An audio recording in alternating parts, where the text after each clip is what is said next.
Bonjour, je vais continuer la correction de l'épreuve B 2019 Banque PT. Alors dans une première partie, on avait fait les questions 1 à 12 du sujet. Je vous rappelle que le sujet est dans la description. Vous pouvez également le trouver en tapant dans un moteur de recherche ce qui a marqué épreuve B 2019 Banque PT. Vous trouverez assez rapidement le sujet. La première partie, c'était des généralités sur le calcium. Donc là, on va s'intéresser maintenant à la calcination du calcium, c'est-à-dire qu'on va chauffer et le transformer en autre chose. Alors c'est cette calcination du calcium, alors avant de démarrer, regardons le sujet. La réaction, elle est ici, hein, c'est CaCO3, donc c'est le calcaire. On va voir qu'il faut chauffer, voilà, c'est pas une réaction spontanée. Va former du CaO, qui est solide, et on va avoir un dégagement de CO2. Donc cette réaction-là, c'est à peu près ce qui se passe lorsque vous fabriquez du ciment. En fait, vous faites la réaction inverse de la réaction spontanée. Et évidemment, ça c'est un petit peu embêtant que ça libère du CO2. Le CaO s'appelle la chaux vive et c'est très réactif, hein, évidemment. Le composé CaO est moins stable que CaCO3. Donc il va réagir un petit peu avec tout ce qui l'entoure pour certainement redonner du calcaire. Alors on vous demande dans un premier temps la variance du système pour cette réaction-là. Alors on va démarrer la résolution. Donc on vous demande la variance. Et la variance, c'est le nombre de constituants indépendants plus 2 moins le nombre de phases. Et le nombre de constituants indépendants, il y en a 3. Là, je vous remonte là, plutôt je vais l'écrire ici, ça va être plus simple.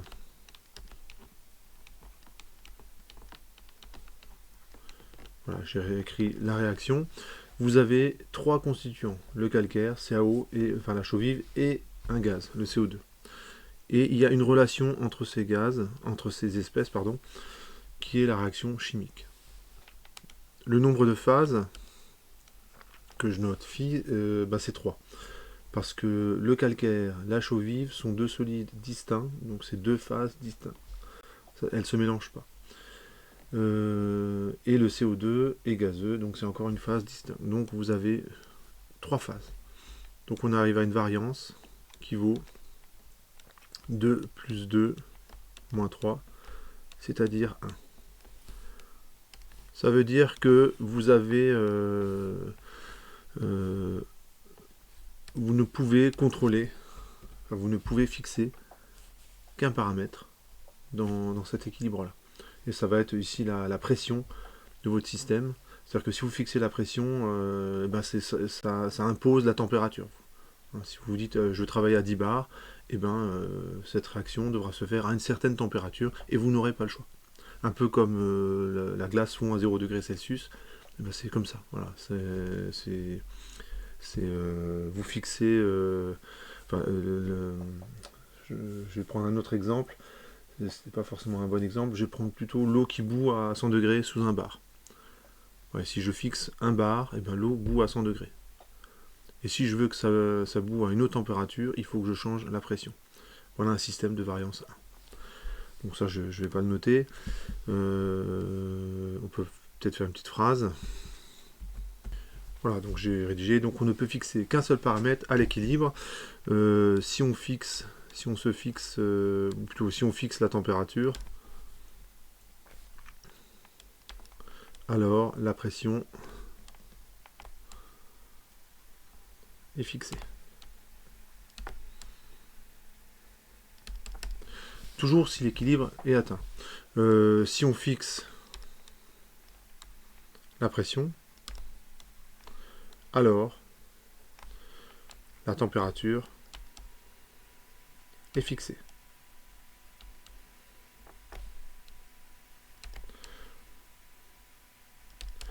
Donc ça, l'exemple que j'ai donné, que j'écris pas, hein, c'est l'eau qui bout à 100 degrés sous un bar.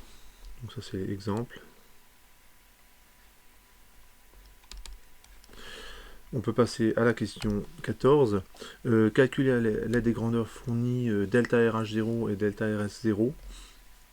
Et on va utiliser les données qui sont sur le tableau. Alors, pour faire simple, alors ce que je vais faire, évidemment ça, le jour du concours, vous pouvez pas.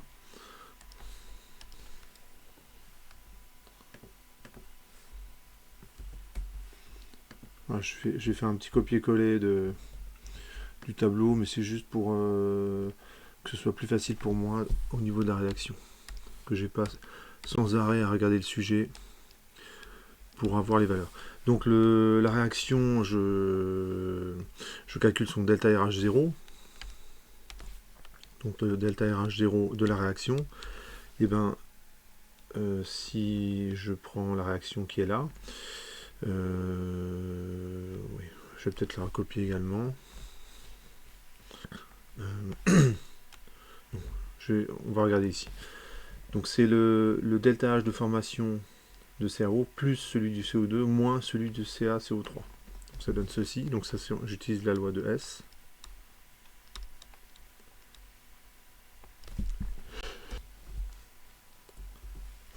Alors ça donne le delta H de formation de CaO solide plus le delta H de formation de CO2 gazeux moins le delta H de formation de CaCO3.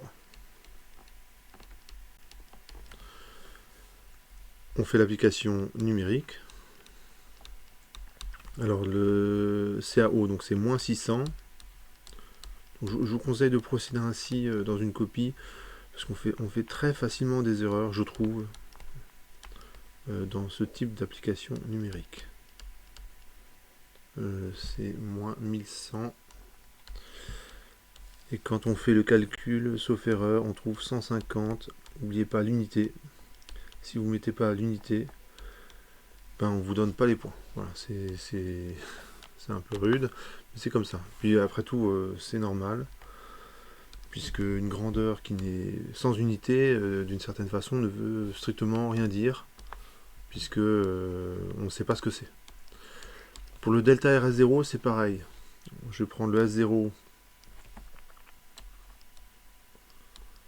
de CaO plus le S0 de CO2 gazeux moins le S0 de CaCO3 solide. On fait l'application numérique.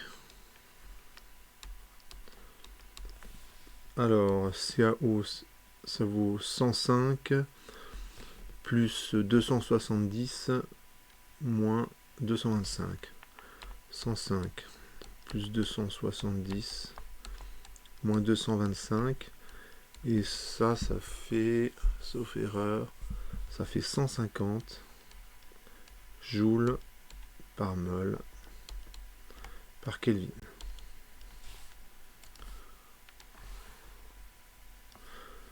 Alors, est-ce qu'on vous demande de commenter ces valeurs de réaction non.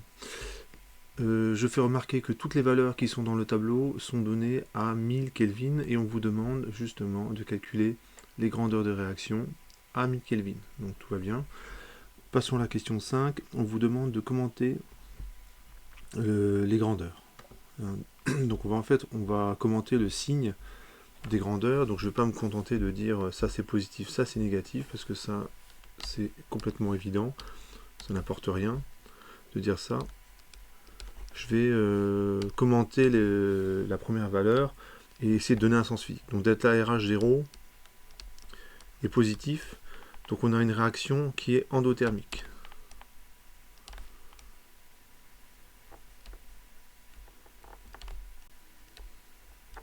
Donc c'est une réaction, il faut chauffer pour que la réaction se fasse.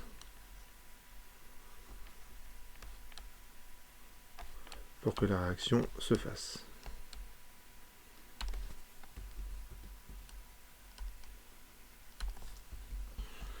Donc, quand vous avez ce type de résultat, vous en déduisez que plus on augmente la température, plus la réaction va être déplacée dans le sens de formation de CaO, de la chaux vive. Voilà, le temps de rédiger, et ça répond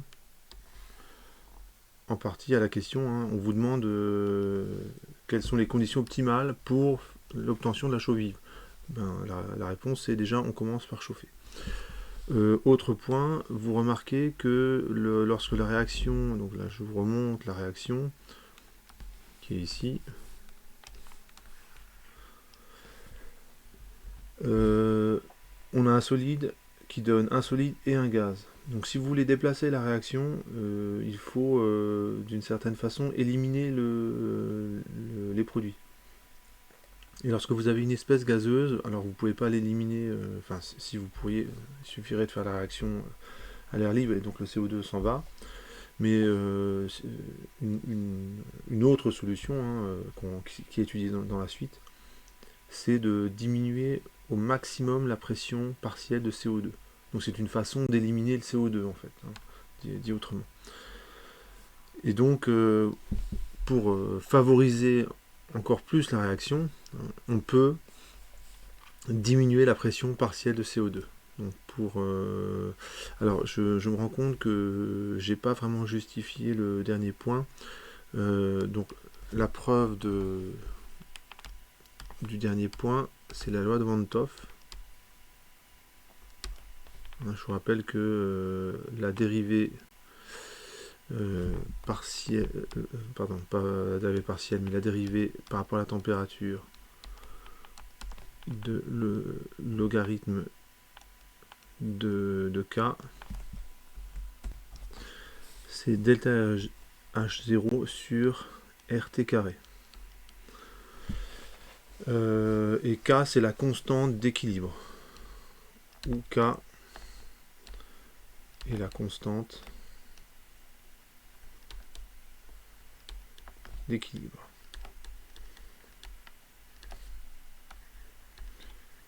Donc dans notre cas, ça fait CaCO3, ça donne CaO plus CO2. Et donc là, dans cet exemple, on parle de la constante d'équilibre, c'est celle de cette réaction. Donc ça, dans notre cas, c'est positif. Ça veut dire que lorsque j'augmente la température, K augmente. Donc, lorsque T augmente, on a K, je vais peut-être le rédiger en toutes lettres, lorsque T augmente, on a K qui augmente.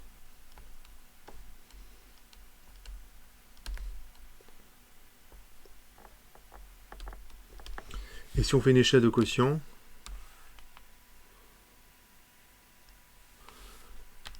si on a le K qui augmente, et ben ça va avoir tendance à déplacer la réaction dans le sens direct. En effet, ça c'est, imaginons qu'on est à l'équilibre, donc Q égale K, donc ça c'est l'état initial.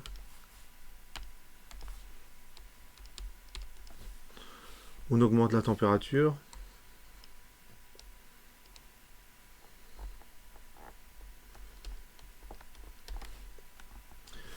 Ça donne quoi? Ben, comme on l'a dit, la constante d'équilibre, elle augmente.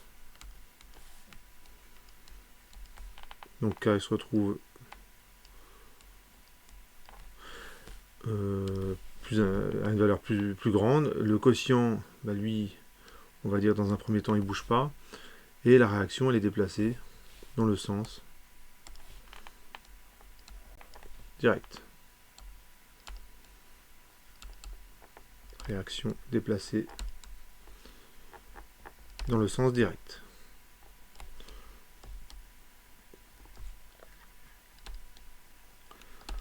Voilà. Après, ça c'est la démonstration, mais en fait c'est quand même quelque chose qui se comprend bien.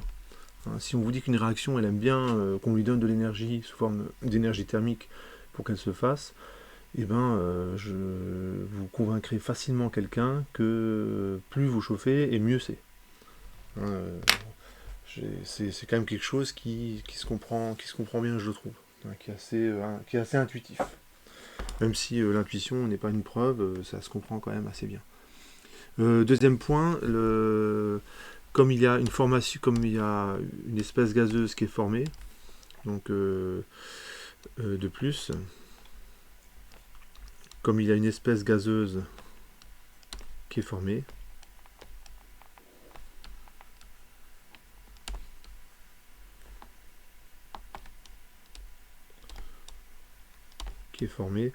la réaction est déplacée dans le sens direct si on diminue la pression.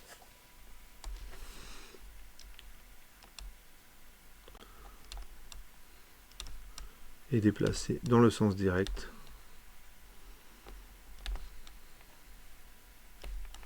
si on diminue la pression.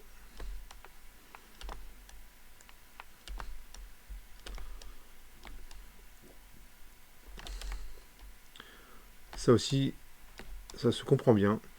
En effet, si vous regardez l'équation chimique,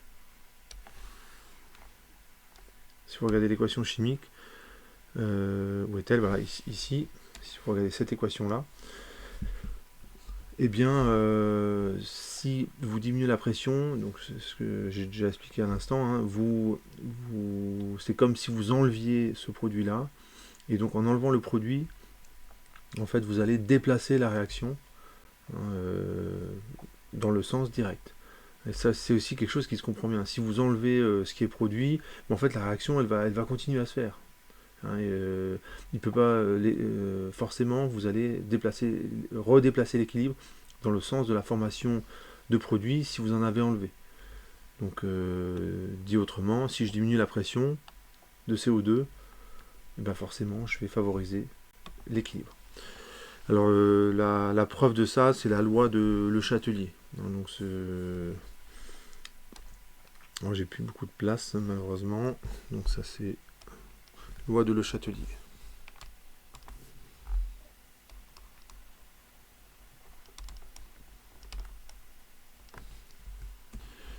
Voilà, donc j'ai répondu à la question 15. Donc, on peut passer à la suite. Alors, on repasse au sujet. La question 16. Si le carbonate de calcium est introduit dans un réacteur adiabatique, donc on ne peut pas fournir d'énergie thermique, hein, c'est-à-dire que c'est calorifugé, l'ensemble, est-ce qu'on peut envisager une réaction qui s'auto-entretient? C'est-à-dire que la réaction, en fait, c'est comme une combustion, elle produit sa propre chaleur et tout va bien. Une réaction auto-entretenue que vous connaissez bien, c'est la combustion de à peu près de bois, d'essence, de tout ce qui brûle. Ça, c'est auto-entretenu. C'est-à-dire que la flamme qui consume le morceau de bois, par exemple, elle permet la combustion du reste du bois. Ça, c'est une réaction auto-entretenue. Bon, dans notre cas, c'est pas possible parce que la réaction, dès le départ, on sait qu'elle est endothermique, elle consomme, il faut fournir de l'énergie thermique. Donc, espérer ça, c'est voué à l'échec. C'est impossible. Donc, on a juste à rédiger cela. Alors, question 16. Donc, comme la réaction est endothermique, c'est impossible qu'elle soit auto-entretenue. Et endothermique, la réaction ne peut être auto-entretenue à haute température. La réaction ne peut être auto-entretenue. Voilà, donc il y a juste à le rédiger. On encadre le résultat. On peut passer à la question suivante.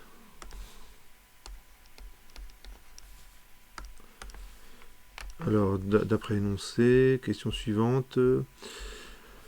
On vous demande la constante d'équilibre en fonction de la pression partielle en dioxyde de carbone, donc ça va être très facile. Et on va envisager deux cas, la question 18 et 19. Donc en fait, je vais tout faire dans la foulée. D'abord, un récipient indéformable de 10 litres, préalablement vidé. Donc en fait, on va prendre un 10 litres, c'est à peu près une cocotte minute, pour que vous imaginiez un peu le volume. on prend une pompe, on chasse l'ensemble des gaz qui y sont, donc on fait le vide. On introduit le solide, un morceau de calcaire, et on chauffe le tout et on attend que ça réagisse. Et a priori, à la question 18, on aura équilibre, et à la question 19, en prenant un volume plus grand, bon, on va se rendre compte que y a rupture d'équilibre. Et question 20, bah, ça va être un petit bilan des questions d'avant. Donc question 17, le quotient de la réaction. Alors, bah, je vais peut-être écrire la réaction. Donc CaCO3 solide, ça donne CaO solide plus CO2 gazeux. Le quotient de la réaction, donc c'est l'activité de CO2, donc c'est sa pression partielle sur la pression de référence fois l'activité d'un solide qui vaut 1 divisé par l'activité d'un solide qui vaut 1. Et ça vaut donc, P de CO2 sur P0, et c'est égal à la constante d'équilibre à l'équilibre, d'après la loi d'action de masse.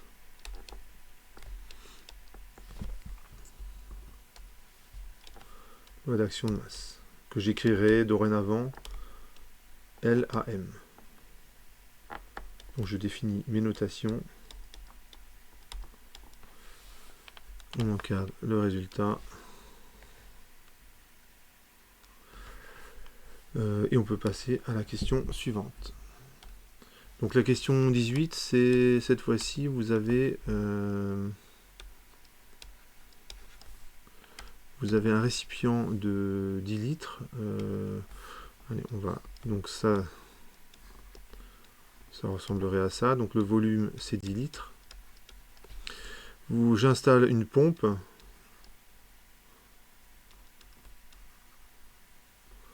Pour faire le vide, et là je mets un robinet. Une fois que j'ai fait le vide, je ferme le robinet, il n'y a plus rien dans mon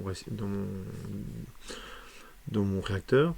Je dépose CaCO3, donc le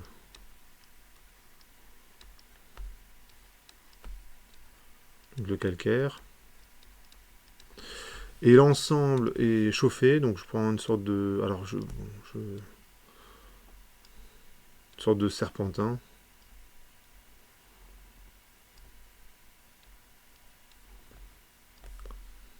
Donc on va dire résistance chauffante. Bon, dans le jour du concours, vous amusez pas à faire plein de dessins, faut risquer quand même de perdre du temps. Moi je le fais pour que ce soit un petit peu plus clair et pour illustrer un peu la correction. Et là vous avez une enceinte rigide qui doit être quand même assez solide, parce que si vous faites le vide à l'intérieur, il faut prévoir quand même des parois qui sont assez costauds pour supporter l'enceinte. Bien sûr, tout ça c'est instrumenté, on peut contrôler la température, etc. etc.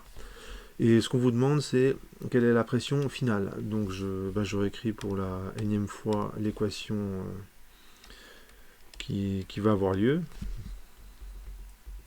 Donc CaCO3 solide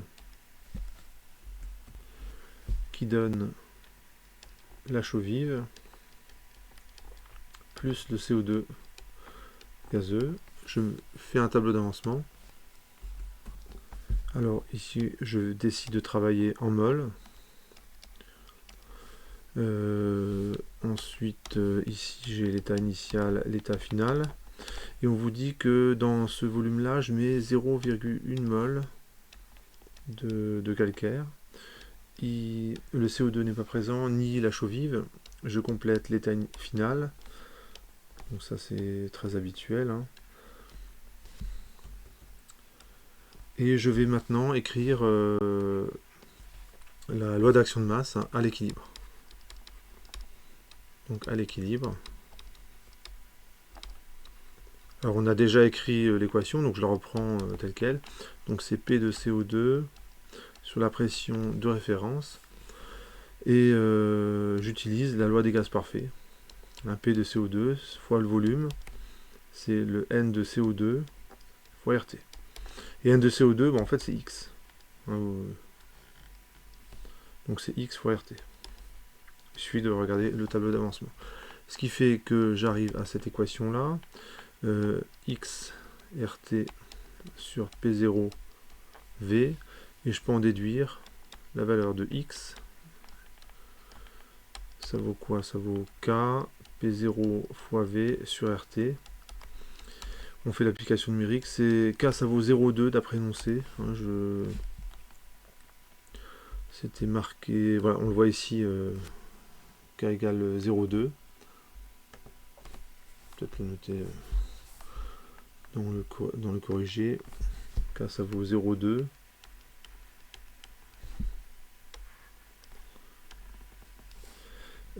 Fois 10 puissance 5, je vous rappelle que la pression elle est en pascal, fois en mètres cubes 10 litres, ça fait 10 fois 10 moins 3. Je vous rappelle qu'il y a 1000 litres dans un mètre cube. Et on vous dit que 1 sur RT, c'est énoncé ça vaut 1,1 fois 10 moins 4. Donc ça c'est l'énoncé qui vous donne cette information. Et je trouve X qui vaut, on va peut-être encadrer le résultat avant l'application numérique. Et X, ça vaut 0,022 mol. Les calculs se font bien sans calculatrice. Si vous regardez, il n'y a absolument aucune difficulté. C'est que des puissances de 10, et puis vous avez 1,1 fois 0,2 à faire, rien de bien compliqué. Donc on vérifie quand même une chose, c'est que dans l'état final, si je fais 0,1 moins x, je me retrouve ici donc avec 0,022, ici 0,022, et ici j'ai 0,0, que je dise pas de bêtises, 7,78, sauf erreur. Donc ça veut dire que tous les constituants de l'équation bilan sont encore présents à l'équilibre. Donc tous les constituants de l'équation bilan sont présents à l'équilibre, donc on a bien un état d'équilibre. Donc l'équilibre est atteint.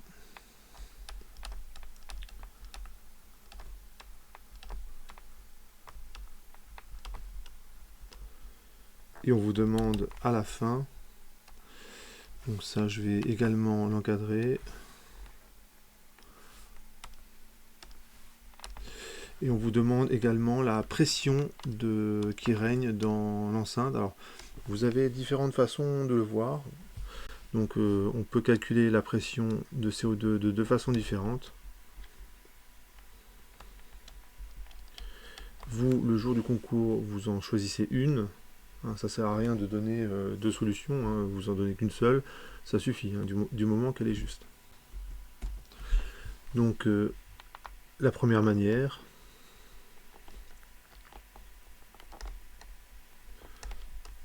donc c'est la manière,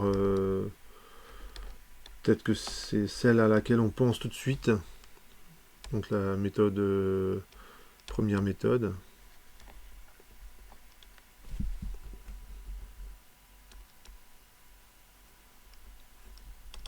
On va simplement utiliser la loi des gaz parfaits.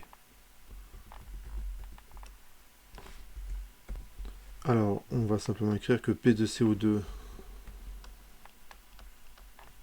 fois le volume, ça fait NCO2 fois RT. Alors, je vous rappelle que N, ça vaut X.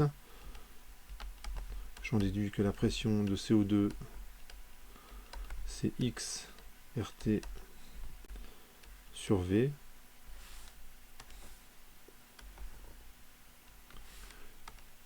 On fait une application numérique. Alors ça fait 0,022 sur 10 fois 10 moins 3. Et c'est 1 sur RT qui vaut 1,1 10 moins 4. Donc vous avez ça. Et vous trouvez P de CO2 qui vaut 20 000 pascal. C'est-à-dire 0,2 bar.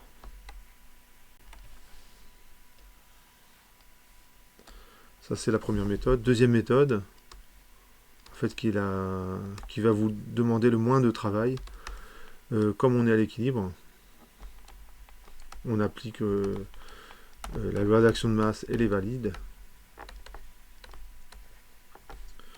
On a, d'après la loi d'action de masse,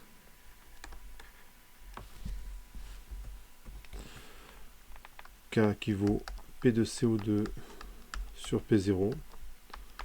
Ça fait que la pression de CO2, c'est K fois P0, et c'est comme K vaut 0,2 et P0 vaut 1 bar, ça vaut 0,2 bar. Donc ça marche aussi. Donc vous prenez une méthode ou l'autre, c'est pareil, hein. Vu que ça donne le même résultat, et vous aurez le même nombre de points. On vous demande le résultat, peu importe, du moment que votre raisonnement est correct, vous aurez les points. Alors, j'ai fait la question 18, et maintenant passons à la question 19. C'est la même question, sauf que le récipient, cette fois-ci, il a un volume de 100 litres.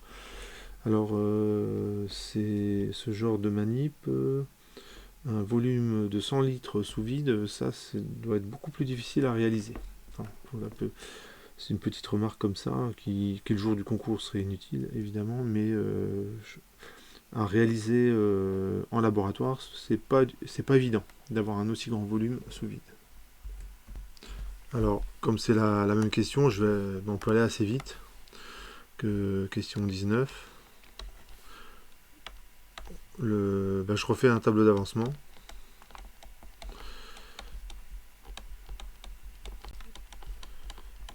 On a toujours la même quantité de CaCO3 de calcaire qui est introduit dans le réacteur. Il n'y a pas de chaux vive ni de CO2 dans l'état initial. 0,1 moins X, X et X dans l'état final.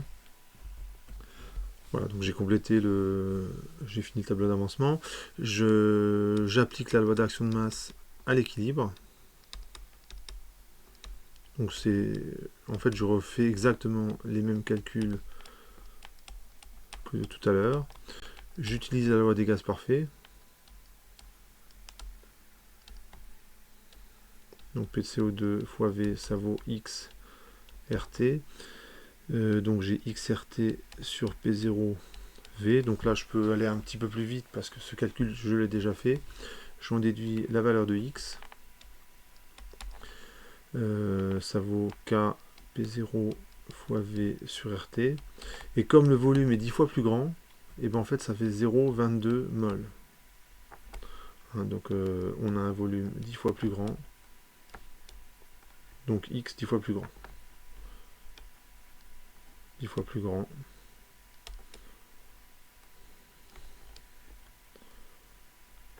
Donc X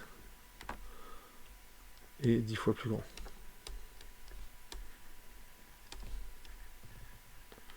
Et là, on a un petit problème. C'est qu'on va trouver 0,1 moins 0,22, ça fait moins 0,12 mol. Donc ça, évidemment, quantité négative.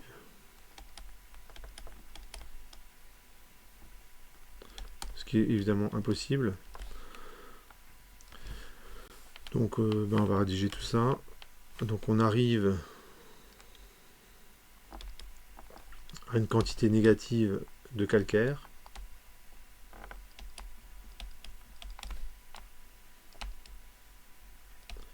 Donc il y a deux options, soit j'ai fait une erreur de calcul, et ça c'est pas possible, parce que les calculs sont vraiment simples. Autre solution, qui est la bonne, c'est qu'en fait on n'a pas équilibre.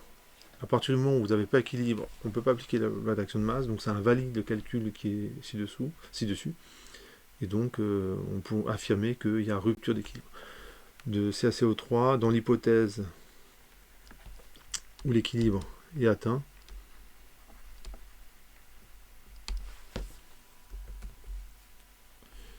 Le calcaire n'est plus présent à l'état final.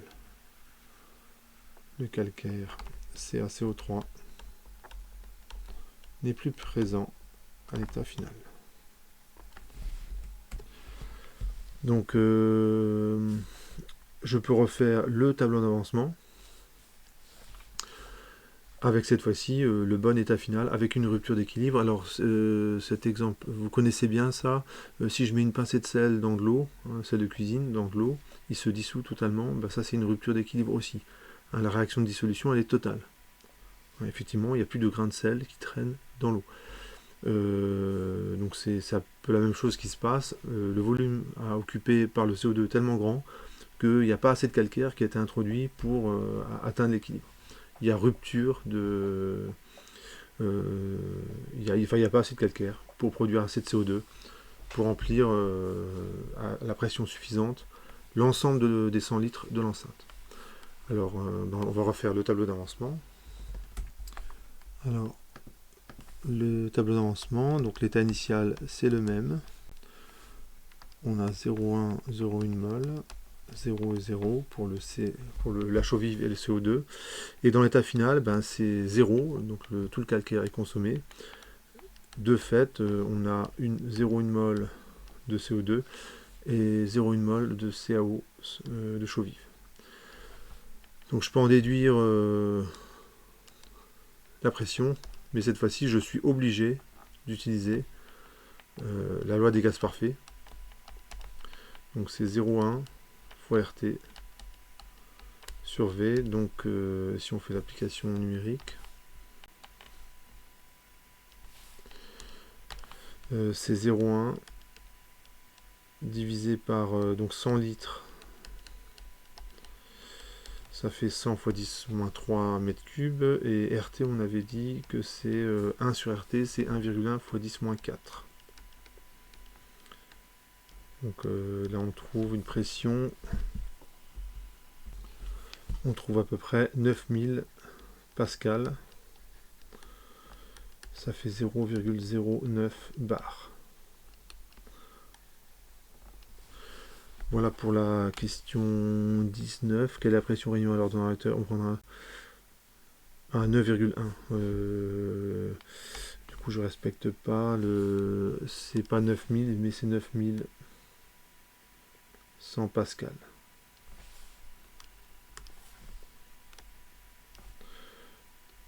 Voilà. Pour la question 19. Et on peut passer maintenant à la question 20. Puisque normalement, après avoir fait ces deux questions, on comprend bien ce qui se passe. C'est-à-dire qu'il y a un moment donné où le dernier grain de calcaire disparaît. Et c'est à ce moment-là qu'il y a rupture d'équilibre. Donc tant que le volume n'est pas trop grand, la pression de CO2, c'est la pression d'équilibre, c'est 0,2 bar. Et dès que le volume est trop grand, qu'il n'y a pas assez de calcaire pour produire assez de CO2, cette fois-ci la pression, elle va diminuer. Ça correspond au dernier cas qu'on a étudié. Alors si on lit bien la question, on vous demande la pression régnant dans l'enceinte en fonction du volume de l'enceinte. Donc on va commencer le graphique.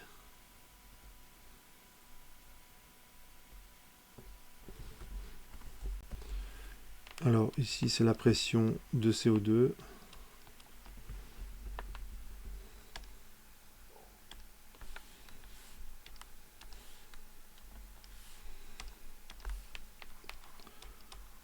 En fonction du volume de l'enceinte. Alors ce qu'on a montré, nous, c'est on avait obtenu un point ici par exemple, pour un volume de 10 litres, on avait obtenu 0,2 bar. Et pour un volume de 100 litres, alors du coup j'aurais peut-être pu le faire un petit peu plus proche, parce que 100 litres je ne vais pas réussir à le placer sur mon diagramme. Voilà, j'ai mieux placé le point. Donc à la question 18, on avait obtenu ceci. Et à la question 19, donc à 100 litres, donc là je suis à 20, 30, 40, 50, 60, 70, 80, 90. Donc là je suis à peu près à 100.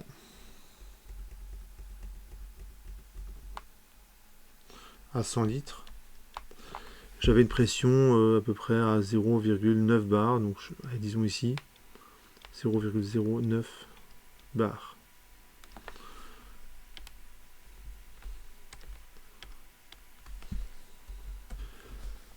Et en fait, il faut rechercher le volume pour lequel on va avoir rupture d'équilibre, parce qu'en fait, à ce moment-là, la pression, elle sera plus de 0,2 bar. Tant qu'il y a du calcaire présent à la fin, dans l'état final, la pression c'est 0,2 bar. Donc on peut déjà commencer le début du tracé. Alors, je vais tracer la courbe allez, en orange.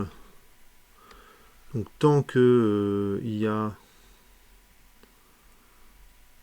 du calcaire présent à la fin, je sais que la pression, c'est la pression d'équilibre, c'est 0,2 bar. Et je sais que lorsque il n'y a plus de calcaire, la pression, elle diminue. Et on sait que, écrivons-le ici, hein, dans ce cas, la pression de CO2, vérifie,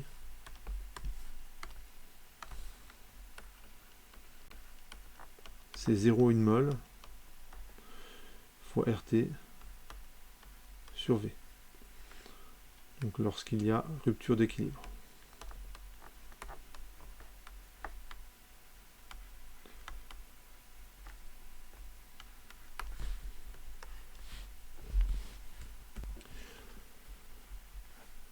Donc on a, en fait, c'est une portion d'hyperbole. Donc traçons, ça va ressembler à ça.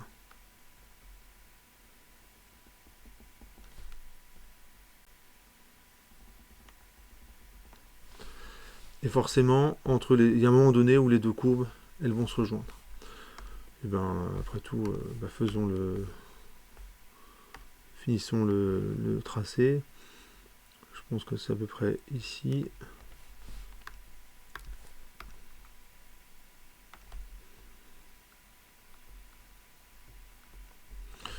On va avoir quelque chose comme ça. On pourrait calculer exactement le volume où il y a rupture d'équilibre, mais en fait, je crois que c'est pas demandé. On vous demande de donner l'allure de la courbe de la variation de la pression dans le réacteur en fonction de son volume variable. Donc, normalement, ça répond à la question. Ce qu'on peut rajouter au niveau de la rédaction, c'est tant que l'équilibre est atteint dans l'état final est atteint, P de CO2 égale 0,2 bar. Voilà, donc ça répond à la question 20. On va pouvoir passer à la suite, à la solubilité du carbonate de calcium. On vous demande le schéma de Lewis de CO3- et de HCO3-, et dans la question 22, le diagramme de prédominance des différentes espèces carbonatées, donc le CO3-, HCO3- et H2CO3. On vous donne les constantes d'acidité des deux acidités de l'acide carbonique, donc c'est K1 et K2. Et bon, là, vous allez voir qu'il n'y a rien de compliqué dans ces deux questions-là. Et allons-y. Alors, question 21.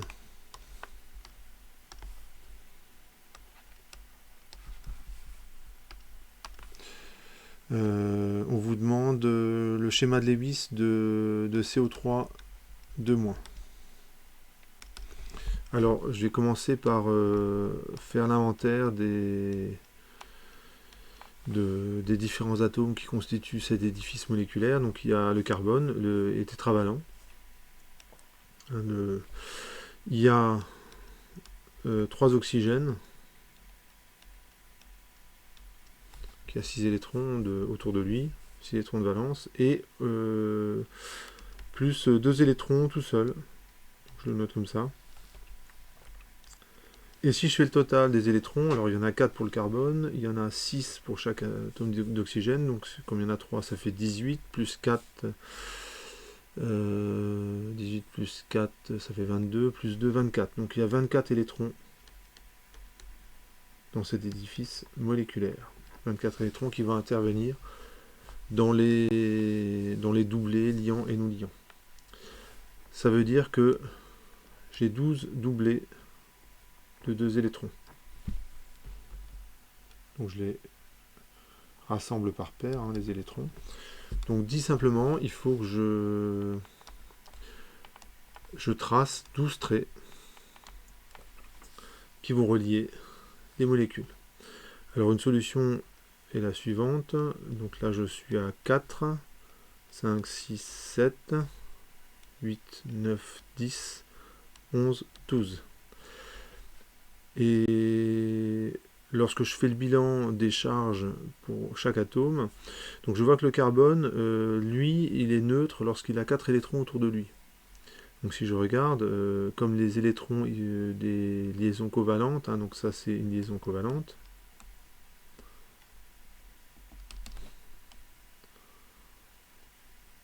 ils se partagent entre les deux atomes.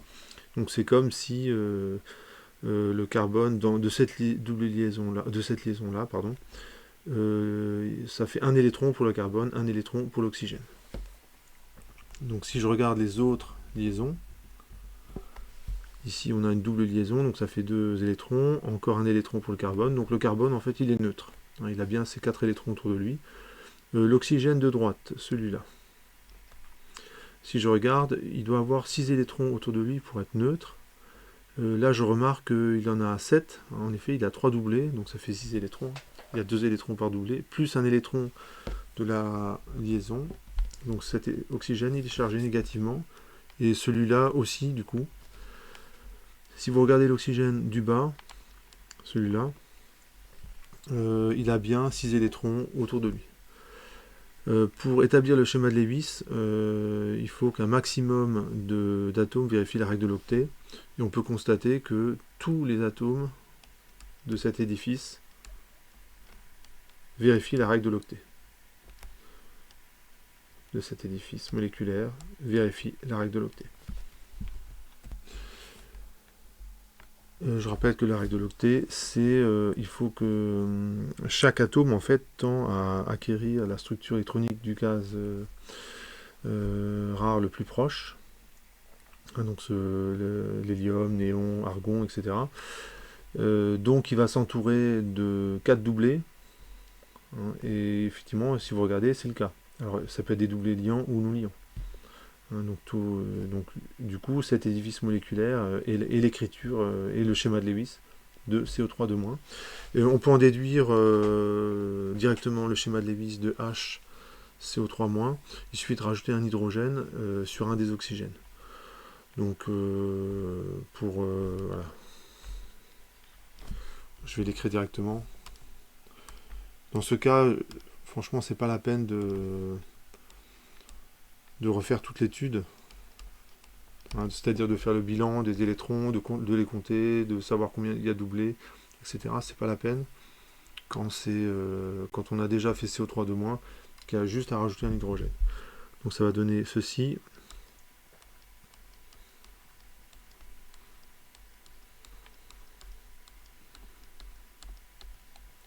Voilà, pour HCO3 de moins. HCO3 pardon. Vous remarquez encore que tous les atomes, sauf l'hydrogène, vérifient la règle de l'octet. Pour l'hydrogène, on appelle ça la règle de Duet, mais c'est normal, c'est un atome qui est plus petit. Donc lui, un doublé lui suffit hein, pour obtenir la structure ici de l'hélium. On peut passer à la question 22. On demande d'établir le diagramme de prédominance de l'acide carbonique. Alors, on va passer à la question 22. On va établir le diagramme de prédominance de l'acide carbonique. Alors, le pK1, donc je vais commencer par récupérer les valeurs de K1 et de K2. Donc les valeurs de K1, c'est pour l'acidité entre H2CO3 et HCO3-. Et Ka2, c'est pour HCO3-, CO3-. Et d'après l'énoncé, c'est marqué ici, moins 6,4 et moins 10,3. Donc c'est 10 puissance moins 6,4 et 10 puissance moins 10,3. Donc j'en déduis que le pK1, donc l'opérateur P c'est moins log de K1, ça fait 6,4 pour pK1, et pour pK2 on trouve 10,3. Et la construction est très facile. En fait, les pKa, c'est les frontières qui donnent, qui disent, qui séparent les prédominances de chaque espèce. Donc ici j'ai le pH, c'est une échelle de pH. Je place le pK1, le pK2, on va dire qu'il est ici. Alors il ne s'agit pas de frontières imperméables, hein, il ne faut pas se dire si le pH est en dessous de pK1, il n'y a que telle ou telle espèce qui est présente. C'est juste un diagramme de prédominance. Ça veut dire qu'en dessous de pH égale pK1, c'est H2CO3, donc c'est la forme acide qui prédomine. C'est celle qui est le plus présente. Les autres sont présentes aussi, mais en plus faible quantité. Ici, vous avez l'espèce intermédiaire, et en milieu basique, c'est CO3 2-. La preuve de ça, on peut déjà encadrer le résultat. Donc faire un diagramme de prédominance en acido-basique, c'est extrêmement simple à faire. Donc la preuve de ça, hein, il faut quand même justifier. Donc là, je vais commencer par écrire l'équation entre les H2CO3 et HCO3-.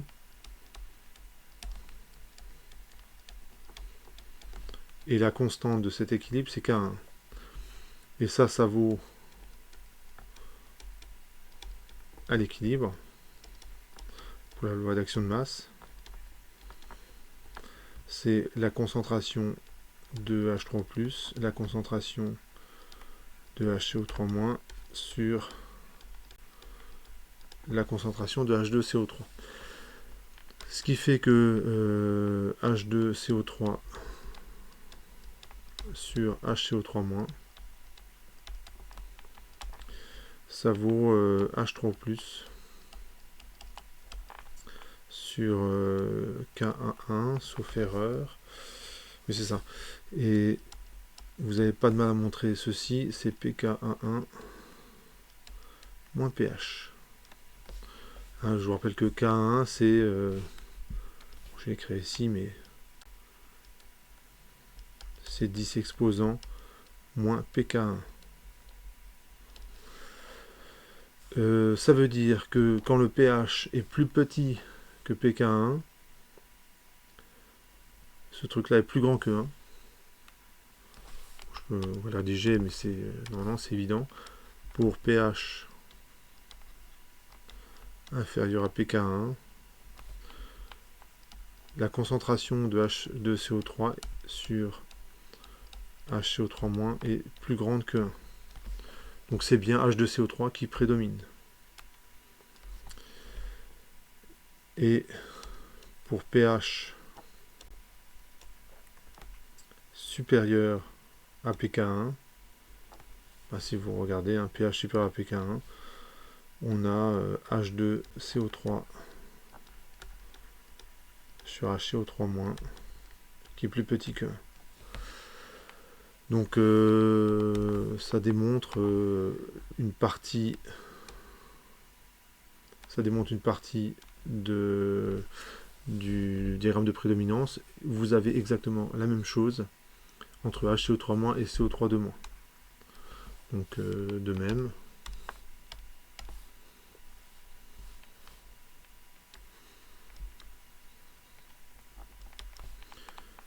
HCO3- plus de l'eau, ça donne CO3-2- plus H3+, Et ça c'est K2, et ça vaut d'après la loi d'action de masse à l'équilibre.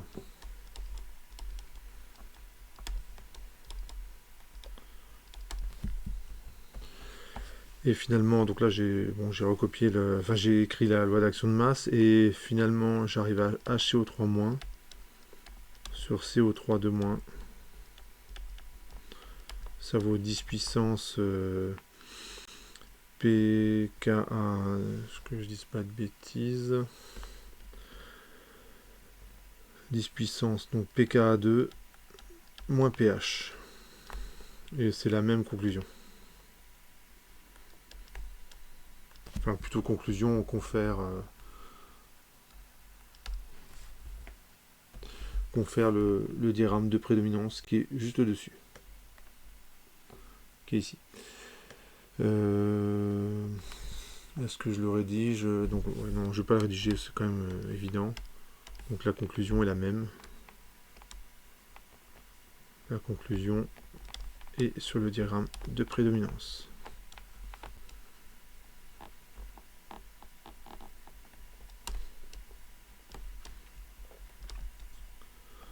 Voilà, donc je passe à la question suivante. Question 23. Donc cette fois-ci, on va s'intéresser à la dissolution du carbonate de calcium. Donc on va simplement écrire la réaction dans de l'eau en ne tenant pas compte d'éventuelles propriétés acido-basiques. On vous fait remarquer que 10 puissance moins 0,2, ça fait 0,63. Donc ça, on en aura besoin pour l'application numérique. Donc question 23.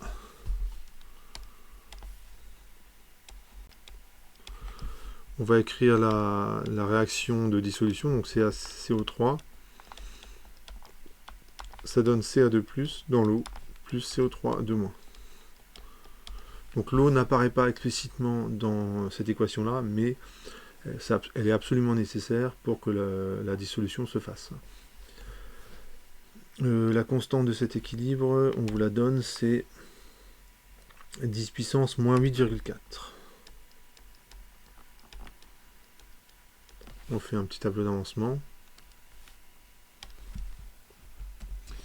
On va travailler en mol pour un volume de 1 litre. Puisque la solubilité, c'est toujours calculé, c'est rapporté à 1 litre de solution. L'état initial, on a l'espèce, on a ça qui est en excès. Et on n'a pas de Ca2+, ni de CO3 de moins. Et dans l'état final, c'est toujours en excès, hein. C'est pareil. Et ici, on a ce qu'on appelle la solubilité.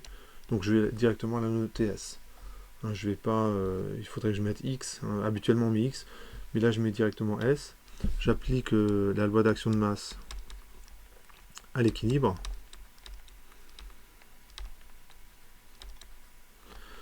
La constante K, c'est S sur V au carré. Comme V vaut 1 litre, ça fait S carré. J'en déduis que la solubilité, c'est racine de K. On peut faire une application numérique.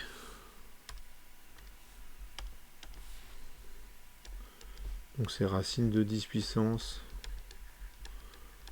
moins 8,4. Donc S, ça fait 10 puissance moins 0,2 fois 10 puissance moins 4. Donc ça fait une solubilité de 6,3 fois 10 moins 5. 5 mol pour 1 litre de solution. Donc ça c'est en tenant compte de... en ne tenant pas compte du comportement acido-basique de l'acide carbonique. Et la valeur expérimentale, ça colle pas du tout. On a plus que 10 fois plus. On a plutôt 20 fois plus. Donc ça va pas... non, je dis des bêtises. 6, 3, 10 moins 5, pardon. 6, 3, 10 moins 5. On a à peu près 6... 3 fois plus à peu près. Pas 10 fois plus. Mais en tout cas, ça colle pas du tout. Et l'explication, en fait, elle est toute simple, c'est que justement, l'acide carbonique, il a des propriétés acido-basiques, et donc ça modifie en fait la solubilité du calcaire, qui dépend alors du pH. On va simplement rédiger ça, hein. Donc la question 24. Donc expérimentalement, on trouve une valeur beaucoup trop faible pour la solubilité.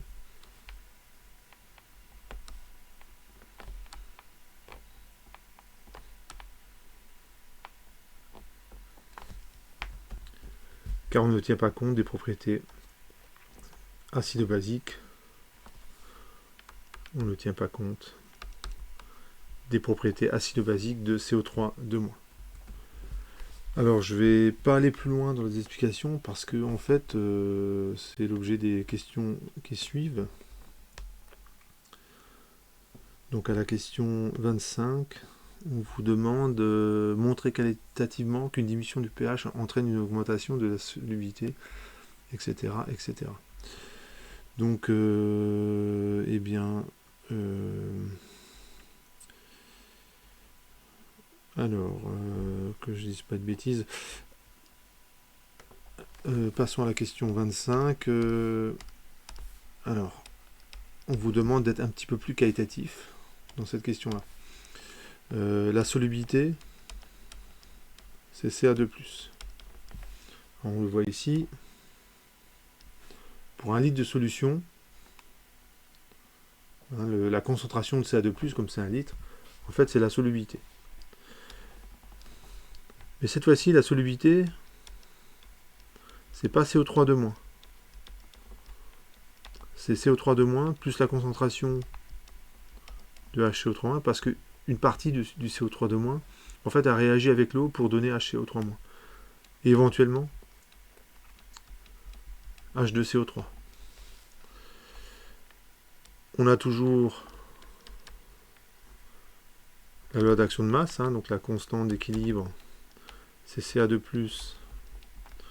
CO3 de moins. Donc et ça, c'est donc plus petit que S carré. Et c'est d'autant plus petit, alors pourquoi je dis ça, parce que vous voyez bien que la solubilité, en fait, est plus grande que la concentration. On voit ici, hein. La solubilité est donc plus grande que la concentration de CO3 de moins. Alors, dit en mots simples, parce que là, je manipule les inégalités, dit en mots simples, lorsque la réaction de dissolution a lieu, donc celle que l'on voit ici, en fait, au fur et à mesure que le CO3 de moins disparaît pas vraiment, il réagit avec l'eau pour donner autre chose, HCO3- et H2CO3, et bien en fait, ça déplace la réaction de dissolution. C'est comme si, lorsque vous faites la dissolution de quelque chose, il y a un autre processus qui élimine ce que vous avez dissous. Et donc vous vous rendez compte que du coup, on peut en dissoudre plus, tout simplement. Et la façon de l'écrire, pour moi, c'est ça, c'est d'utiliser cette inégalité. Donc, et cette inégalité est d'autant plus d'autant mieux vérifiée que le CO3 de moins initial est sous forme HCO3- et H2CO3. D'autant mieux vérifier que le CO3 de moins initialement dissous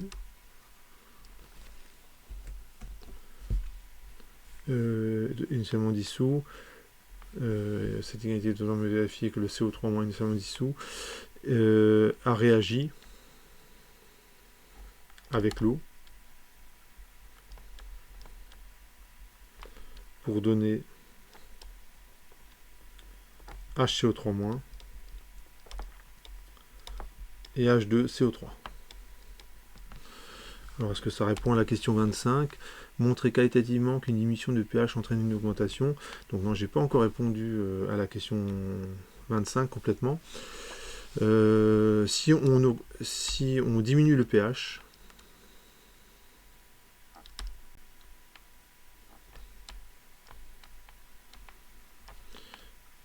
on arrive dans le domaine de prédominance de HCO3- et H2CO3.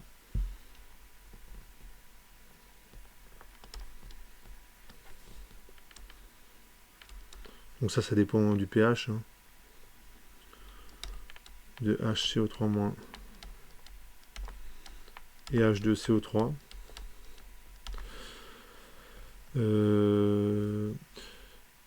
Et donc plus je diminue le pH, et moins le CO3 de moins prédomine. Si on diminue, plus on diminue le pH, alors il faut que je le rédige correctement.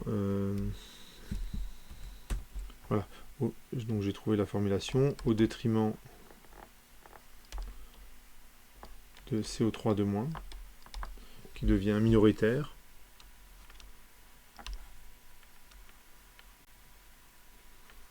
Qui devient minoritaire. Et cela favorise alors,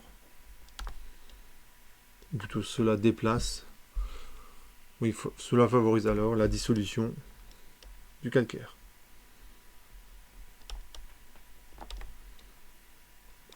De CaCO3. Donc je me relis. Donc si on diminue le pH, on arrive dans le domaine de prédominance de HCO3 puis H2CO3 au détriment de CO3 de moins qui devient minoritaire. Cela favorise alors la dissolution de CO3. Donc c'est par défaut de produit, hein, ça permet de redissoudre un peu plus de CO3.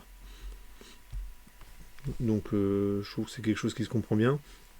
Ce que je vous propose dans la suite, en fait, c'est pas demandé dans l'énoncé, mais je vais faire le calcul complet. Comme ça, vous aurez par le calcul la démonstration de ce fait que quand je diminue le pH, la solubilité augmente. Voilà, j'encadre le résultat. On va pouvoir passer à la question 26.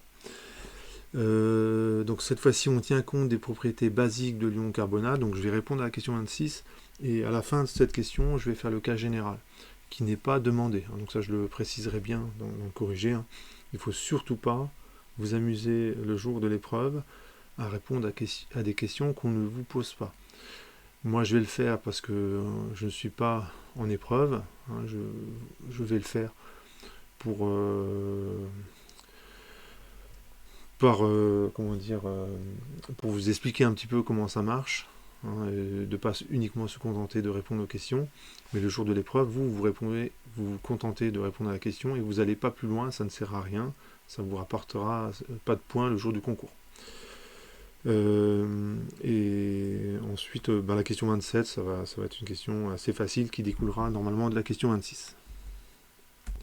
Alors, question 26, on va tenir compte cette fois-ci des propriétés acido-basiques de l'ion carbonate. Et si on tient compte de exprimer la solubilité du carbonate en fonction des concentrations. Donc là, cette question, en fait, elle est extrêmement simple. Je vais simplement écrire que je l'ai déjà écrit en fait. La solubilité, c'est la concentration de CO3 de moins plus la concentration de HCO3-. Donc ça vous dit simplement que, initialement, lorsque vous faites la dissolution du calcaire, il y a du CO3 de moins qui se retrouve en solution. Ce CO3 de moins réagit pour donner HCO3-, puis H2CO3, et ça dépend du pH. Mais ce dont vous êtes sûr, c'est que la quantité d'espèces carbonées, elle, n'a pas changé. Hein, donc on écrit simplement la conservation de la quantité d'espèces carbonées. Donc la question 26, en fait, on ne vous demande que ça.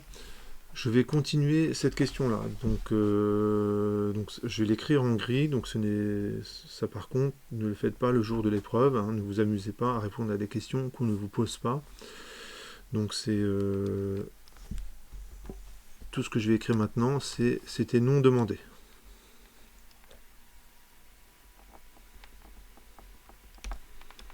Le jour de non demandé, ouais. Donc ça c'est pour, on va dire, votre curiosité. Donc la solubilité, donc on peut établir l'expression de la solubilité en fonction du pH. Alors je le fais parce que dans une autre épreuve, ça pourrait être une vraie question qu'on vous demande. C'est un peu calculatoire, mais rien d'insurmontable en fonction du pH. Alors, vous avez donc la solubilité qui est donc c'est l'équation qui est juste au-dessus, donc je la recopie.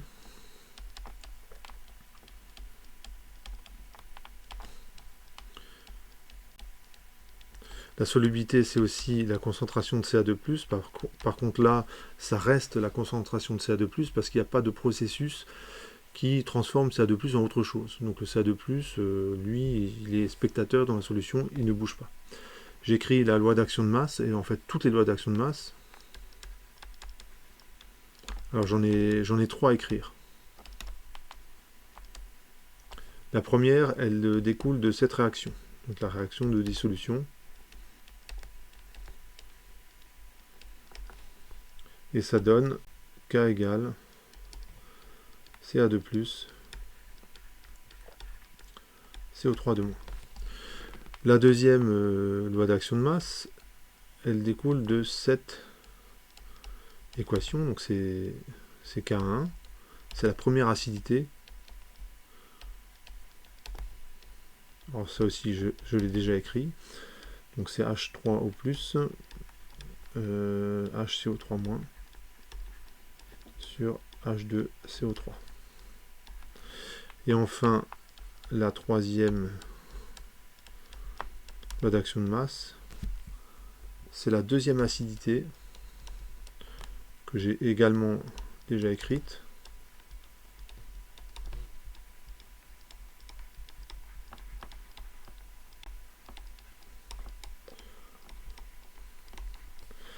Voilà.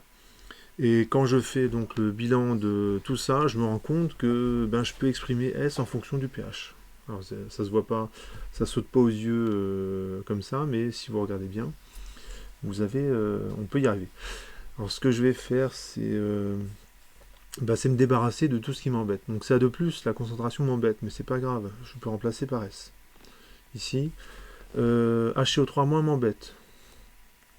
Mais c'est pas grave, je vais pouvoir m'en débarrasser avec une des deux équations. H2CO3 m'embête, je vais pouvoir m'en débarrasser. Donc mon idée maintenant, donc là c'est que du calcul, c'est de me débarrasser de toutes les variables qui m'embêtent. On peut éliminer, je vais le faire progressivement. Ca2+. Alors ce calcul, je le connais quand même assez bien, donc du coup, d'une certaine façon, je sais exactement, là, je connais un bon ordre pour éliminer les variables, mais sachez que l'ordre dans lequel on élimine des variables n'est pas important. Hein, si vous êtes bien rigoureux, quel que soit l'ordre dans lequel vous les éliminez, à la fin, vous aurez la solubilité en fonction du pH. Bon, il se trouve que c'est pas mal de commencer par Ca2+, parce que c'est le plus simple. Et c'est bien de se débarrasser de H2CO3, parce qu'en fait, il apparaît que dans l'équation de K1. Alors ça va donner quoi? Ça, S, ça vaut CO3 de moins, plus HCO3-, plus, donc H2CO3, il faut que je le remplace. Et je vais utiliser l'équation qui est là, pour éliminer, pour isoler H2CO3 et le remplacer. Donc ça va donner H3 plus HCO3 moins sur K1. La solubilité c'est Ca2+, donc je vais les remplacer. Donc ça fait S fois CO3 de moins. Et enfin j'ai Ka2 qui est égal à H3 plus CO3 de moins sur HCO3 moins.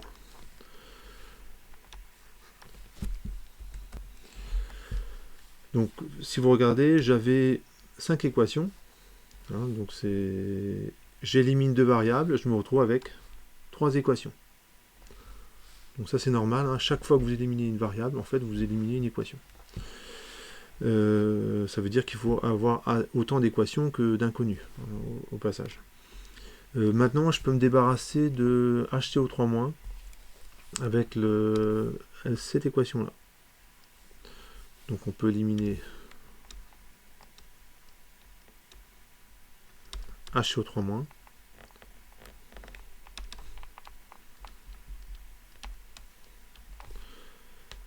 Alors avant de faire ça, je vais faire une petite réécriture. Je mets HCO3- en facteur. Donc ça fait 1 plus H3 plus sur K1. Alors ça donne la solubilité, c'est CO3 de moins, plus HCO3-, bah, ça vaut H3 plus CO3 de moins sur K2, facteur de 1 plus H3 plus sur K1. Et je recopie enfin la loi d'action de masse, CO3 de moins. Donc j'ai éliminé une variable, donc je passe de 3 à 2 équations, et cette fois-ci je peux éliminer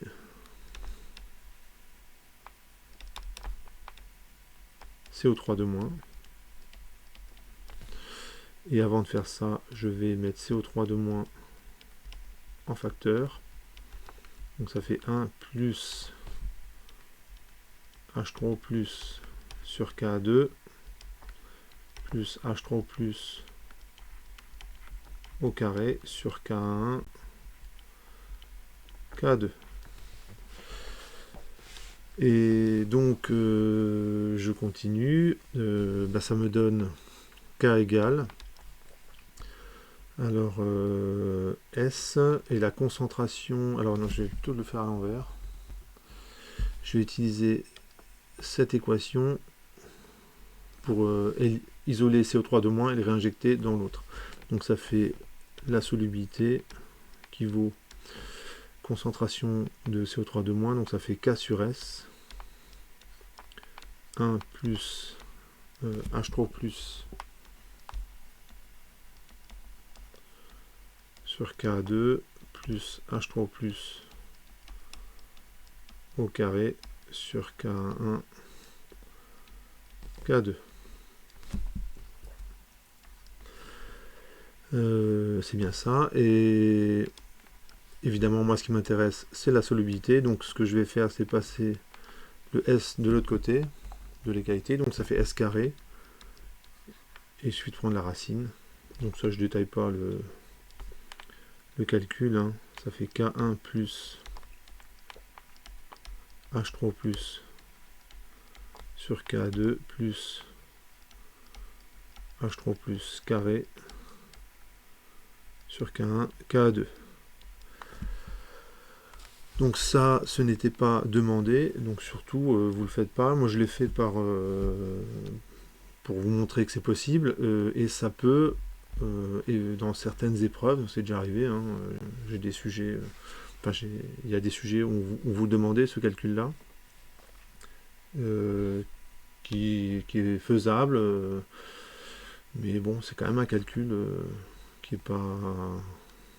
qui est quand même pas si simple que ça, finalement, mais faisable. Et c'est pas impossible que vous ayez un jour à le faire. Donc donc c'est pour ça que je vous le montre. Je vais tracer la courbe. Alors par contre, je vais utiliser l'ordinateur pour tracer la courbe. Ça va être plus simple. On peut le faire à la main si on veut, mais pour gagner du temps, je vais le faire avec l'ordinateur. Alors je vous montre rapidement le programme. Ça, c'est vraiment tout simple, hein. J'importe NumPy, qui est quand même très pratique pour le calcul vectoriel.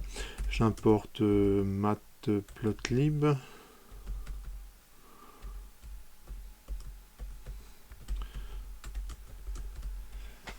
Pour le tracé des graphes. Donc je définis K1, K2. Je définis différentes valeurs de pH. Donc ce que je vais faire, c'est je vais faire 10 exposants. Et là, je vais prendre plein de valeurs de pH. Alors, je vais peut-être le faire comme ça.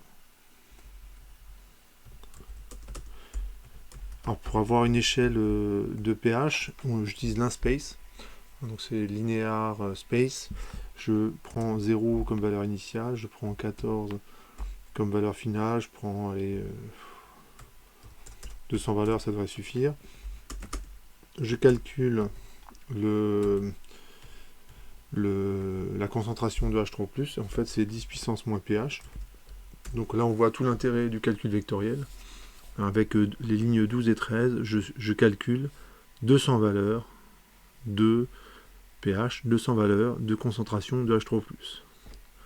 L'air de rien, on a vraiment l'impression que j'écrirais les mêmes autant de lignes de code si j'avais voulu avoir qu'une valeur de pH et qu'une valeur de H3+. Donc là, normalement, vous devez être convaincu en voyant ça que le calcul vectoriel, c'est bien.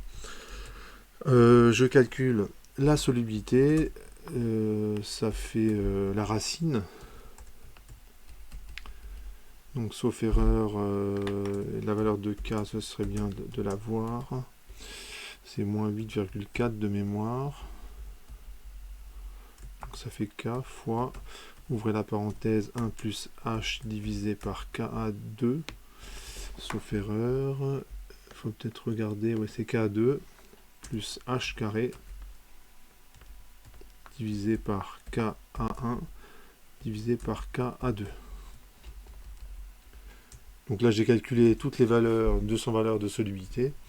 Je trace mon graphe. Donc là, je force l'affichage avec plt.show. N'oubliez pas, quand vous mettez plt.show, de mettre les parenthèses ouvrantes et fermantes. Je trace la solubilité en fonction du pH. Je nomme mes axes. Donc là, j'ai le pH. En ordonnée,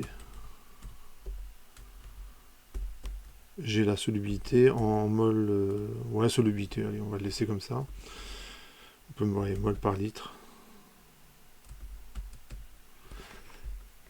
Il me met, ouais, non, c'est bon. Je peux afficher une grille. Donc plt.grid entre parenthèses, je mets tout. Et enfin, ce serait bien que en axe des ordonnées, j'ai une échelle logarithmique. Donc je reprends pour avoir une échelle logarithmique, j'utilise YScale et entre parenthèses, je mets log.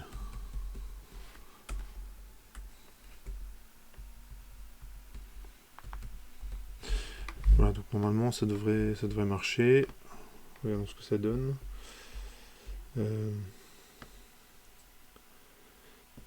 C'est YScale. Pourquoi j'ai un pH qui va jusqu'à... Ah oui, c'est... Oui, je me suis trompé ici, à la ligne 18, c'est le pH en abscisse et la solubilité en ordonnée. Ouais, c'est ça. Alors, pour qu'on voit bien, je vais afficher dans un terminal externe et ça donne ceci. Donc là, vous avez la solubilité en fonction du pH en échelle log. Donc ce que vous constatez, c'est que quand je diminue le pH, la solubilité augmente franchement. Alors ce que je vais rajouter sur ce diagramme-là, c'est le pKa1 et le pKa2. Parce que si vous regardez bien ces courbes-là, en fait, c'est des portions de droite. Au-delà de pKa2, en fait, on a une droite horizontale. Entre pKa1 et pKa2, on a une droite qui descend avec une pente, une certaine pente. Et en dessous de pKa1, on a aussi une droite avec une pente plus importante. Donc ça, je vais rajouter ça dans mon tracé. Alors, pour ce faire, je vais rajouter plt.plot.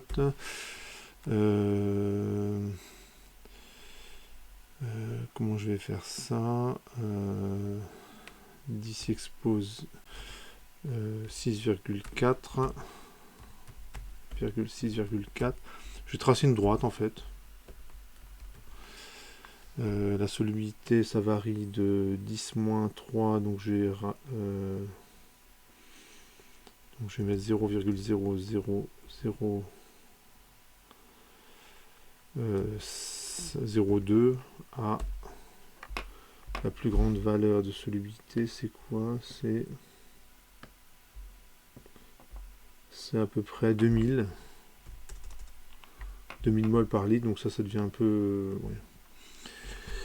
Et je vais le tracer en un trait rouge.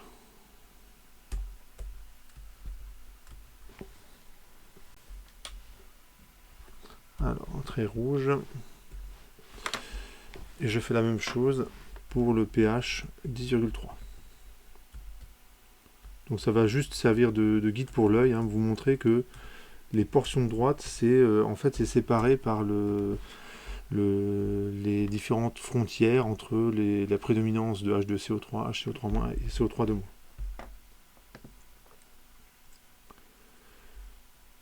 Ouais, c'est pas terrible. Il faut que j'augmente et que je diminue.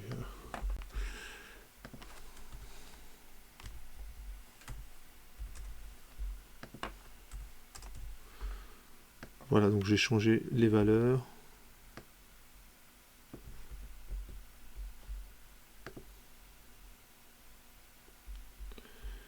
Très bien, et ici je vais mettre une transparence de 50%. Bon, je vais quand même pas passer trop de temps à faire ce graphique. Voilà. Donc là, vous avez la solubilité en fonction du pH. Bien entendu, lorsque la solubilité devient trop grande, ben, ça devient la courbe en fait, elle est, on va dire qu'au bout d'un moment, devient plus valable. Vous ne pouvez pas avoir 1000 mol par litre en dissolution de calcaire dans de l'eau acide. Ça, c'est juste pas possible. Ça vous dit simplement que là, vous avez une tendance, et au-delà de pH 4, on va dire, la courbe que j'ai tracée n'a plus de sens. On va mettre tout ça en forme. Alors, donc j'ai rajouté le graphique. Donc évidemment, ce que je disais, c'est que la partie qui se trouve ici, donc concentration trop élevée,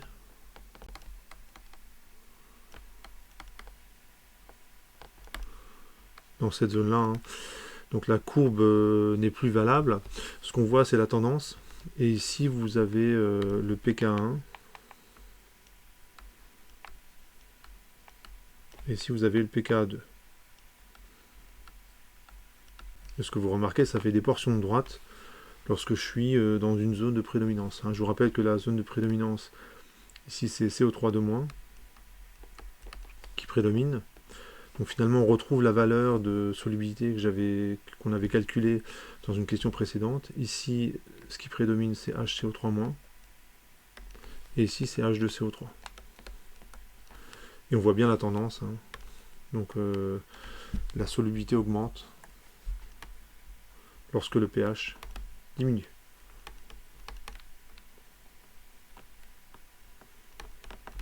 Lorsque le pH diminue.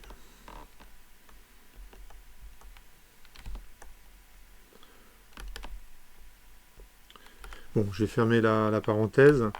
C'était un petit peu long. Je peux passer à la question 27. Donc en fait, je suis entre pH 8 et 8,3. Donc on va pouvoir, je vais faire le calcul et on va pouvoir contrôler le résultat qu'on va obtenir. Donc c'est entre pH 8 et 8,3. Donc je devrais arriver à une solubilité de l'ordre de 10-3 mol par litre. Donc c'est voilà, ce qu'on va faire dans un instant. Alors la question 27, on dit qu'on est entre pH 8 et 8,3.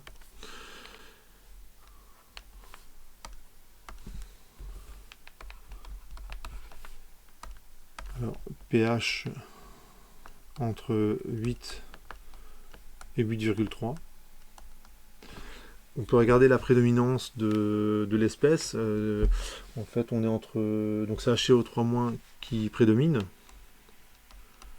HCO3- prédomine. Donc je vais faire comme s'il n'y avait que cette espèce-là. Donc je vais négliger, on néglige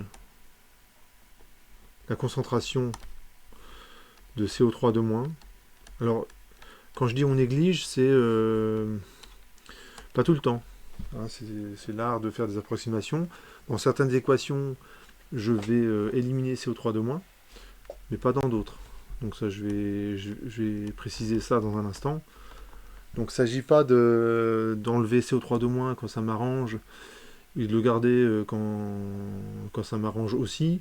C'est essayer de le faire quand même correctement. Donc si je reprends les équations, la solubilité c'est CO3-, plus HCO3- plus H2CO3. Et c'est là que on fait l'hypothèse, c'est là qu'on peut négliger ces deux espèces-là. Pourquoi? Parce qu'il y a un plus entre ces différentes grandeurs. Là, j'ai le droit de négliger.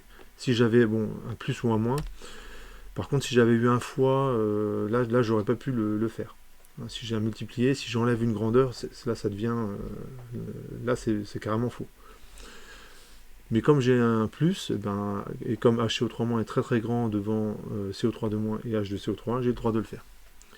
La solubilité, c'est la concentration de Ca2+, et la loi d'action de masse vous dit que ça fait Ca2+, CO3-, et j'ai besoin d'une loi d'action de masse, parce que le problème c'est que j'ai négligé CO3-, mais il réapparaît dans la loi d'action de masse. Donc ça c'est la loi d'action de masse pour la réaction de dissolution. Donc j'ai besoin d'une relation entre CO3- et HCO3-, ça tombe bien, c'est K2. Vous avez H3+, CO3-, sur HCO3-. Je vous réécris l'équation. HCO3- plus H2O, ça donne CO3 plus H3+. Et ça, c'est K2. Donc on a ces équations-là, et on va se débrouiller avec ça. Et le pH, on le connaît. Le pH, c'est entre 8 et 8,3, et donc on connaît la concentration de H3+. Et l'objectif, c'est de trouver S. Ça, c'est mon objectif. Donc on peut éliminer, je peux éliminer HCO3- et Ca2+, donc on peut éliminer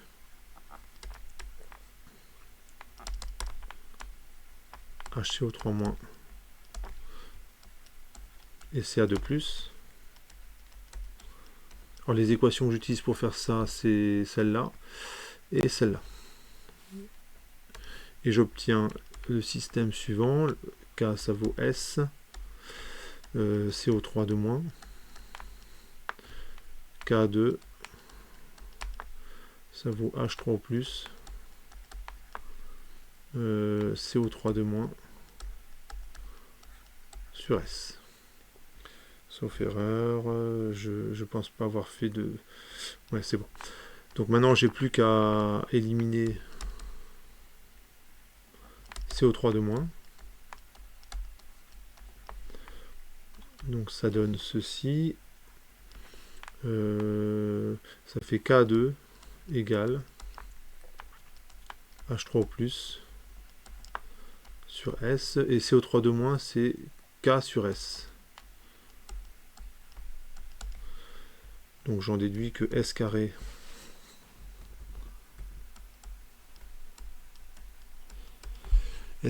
ça vaut H3 plus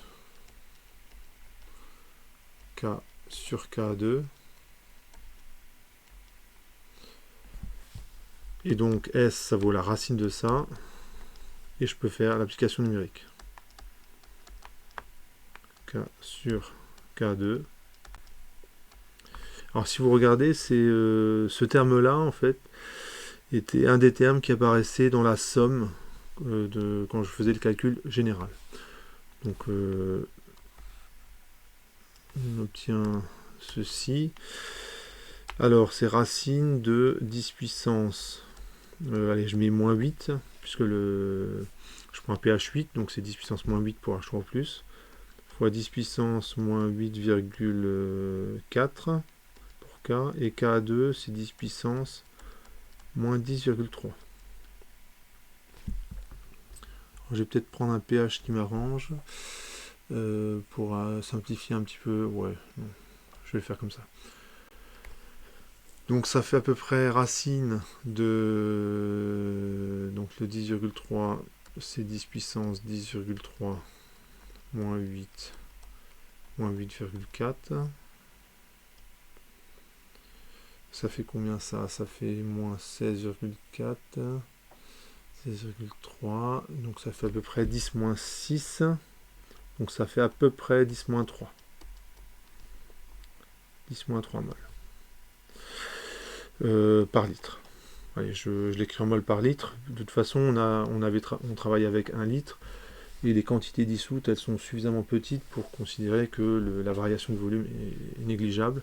Donc cette fois-ci, j'exprime la solubilité en mol par litre. Et c'est exactement ce qu'on attendait. Hein. Je vous avais montré sous la courbe, hein, on prédisait à pH 8 à peu près 10-3 mol par litre. Et normalement, je réponds... écrire l'équation de réaction de courant en présence de dioxyde de zone de réaction de dissolution de carbonate de calcium, des courants en présence de dioxyde de carbone. Je me rends compte que j'ai répondu à côté. Donc c'est pas bien. J'ai perdu du temps. J'ai pas lu correctement la question, je me suis laissé embarquer dans mes calculs de solubilité. En fait, je réponds pas du tout à la question. Si je vous remonte la question, c'est en supposant que le pH est entre 8 et 8,3, écrire l'équation de la réaction des dissolutions de carbonate de calcium en présence de dioxyde de carbone. Donc je vais quand même répondre à la question. Donc en présence de CO2, on a la réaction.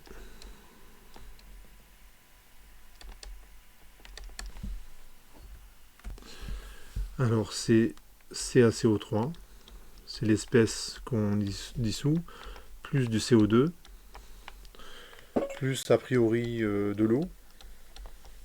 Qu'est-ce que ça peut donner tout ça? Ce qu'il faut comprendre, c'est que le CO2 avec de l'eau va donner à ce pH de 8 HCO3- en solution. En fait, le CO2 en fait s'hydrate en présence de l'eau et ça va donner l'espèce HCO3-. Donc a priori, j'aurais du HCO3- de ce côté-ci. J'aurai du Ca2+. Et si j'équilibre tout ça, je vois que j'ai 2 atomes de carbone à gauche, il faut 2 atomes de carbone à droite. Au niveau du calcium, ça marche. Au niveau de l'hydrogène, de l'oxygène, j'en ai 6 à gauche, j'en ai 6 à droite. Et l'hydrogène, bon, en fait, ça marche. Ça fonctionne.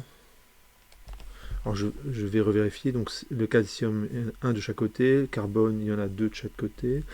Oxygène, j'en ai 6 à gauche, 6 à droite. Hydrogène, j'en ai 2 à gauche, j'en ai 2 à droite. Au niveau des charges, ça colle. Ben, en fait, c'est bon. Et la question, j'ai répondu, là cette fois-ci j'ai vraiment répondu à la question 27. Et donc ça, le jour d'une épreuve, le correcteur, cette partie-là que je vous montre, c'est hors sujet, hein. J'ai pas répondu à la question, je me suis laissé embarquer là, je me suis laissé embarquer dans mes calculs de solubilité. Donc, mais je trouve un peu dommage de ne pas vous le demander, ce calcul-là. On vous pose une question, mais en fait on n'en fait rien, donc je trouve ça un peu dommage. De réaction de dissolution de carbone en présence de dioxyde de carbone. Mais on en fait à moins que ce soit la question d'après. Non, même pas.